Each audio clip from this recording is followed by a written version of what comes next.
जय श्री कृष्णा। हमारे पुराणों में वैशाख माह की पूर्णिमा को बड़ा ही महत्वपूर्ण माना जाता है। इसी दिन महात्मा बुद्ध का जन्म हुआ था, इसलिए इसे बुद्ध पूर्णिमा भी कहते हैं। और जो भक्त वैशाख मास में स्नान और व्रत आदि का नियम लेते हैं तो उसका उद्यापन भी पूर्णिमा पर ही किया जाता है। और जो भक्त वैशाख स्नान से वंचित रह गए हैं, वो जो पूर्णिमा से पहले के जो ये 3 दिन है, यानी कि त्रयोदशी से लेकर पूर्णिमा तक स्नान करने से, ब्रह्म मुहूर्त में स्नान करने से और नियमों का पालन करने से पूरे माह का फल उन्हें मिलता है। तो आप इस अवसर का अवश्य लाभ उठाएं। अब जानिए कि साल 2025 में जो मई के महीने में, यानी कि जो वैशाख मास की जो पूर्णिमा है, वो कब शुरू हो रही है और कब समाप्त हो रही है, कौन कौन से शुभ मुहूर्त बन रहे हैं। तो देखिए, जो पूर्णिमा तिथि है वो 11 मई रविवार को रात 8:01 पर शुरू हो रही है और 12 मई सोमवार को रात्रि 10:25 पर तिथि का समापन हो रहा है। तो जो पूर्णिमा तिथि जो रहेगी, वैशाख मास की जो पूर्णिमा है वो 12 मई सोमवार के दिन होगी। इस दिन ब्रह्म मुहूर्त का समय रहेगा सुबह 4:08 से 4:50 तक।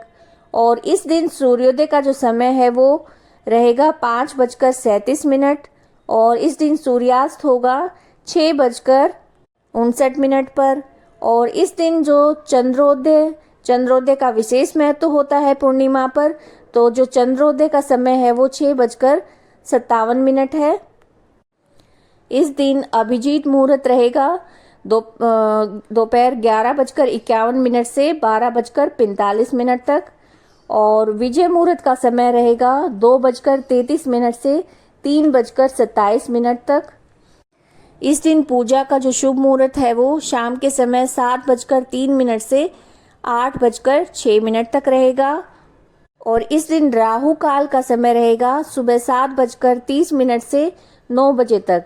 राहु काल के दौरान कोई भी शुभ कार्य नहीं किया जाता। और इस बार पूर्णिमा के दिन भद्रा भी है, तो जो भद्रा का जो समय है 5:32 से 9:14 तक है।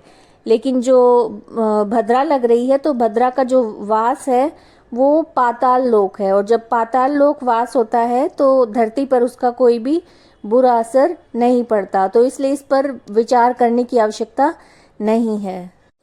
पूर्णिमा के दिन श्री लक्ष्मी नारायण जी की पूजा करने का विशेष महत्व होता है। इस दिन भोलेनाथ को पंचामृत चढ़ाने का विशेष महत्व होता है। तो इस दिन लक्ष्मी नारायण जी को फल फूल धूप दीप पंचामृत अर्पित करें, खीर का भोग लगाएं।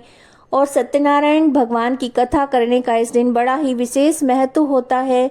अगर आप कोई भी मनोकामना करके या घर की सुख शांति के लिए घर में सत्यनारायण कथा अवश्य करें। आप पंडित जी से भी करवा सकते हैं, स्वयं भी कर सकते हैं, या मोबाइल द्वारा भी आप सुन सकते हैं।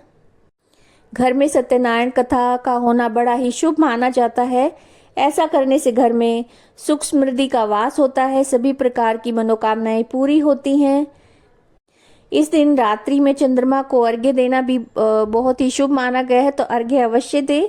जल में थोड़ा सा दूध और चीनी मिश्रित जल से चंद्रदेव को अर्घ्य दें। और इस दिन दान पुण्य करने का भी विशेष महत्व है, तो इस दिन दान करना बहुत ही फलदायी माना गया है।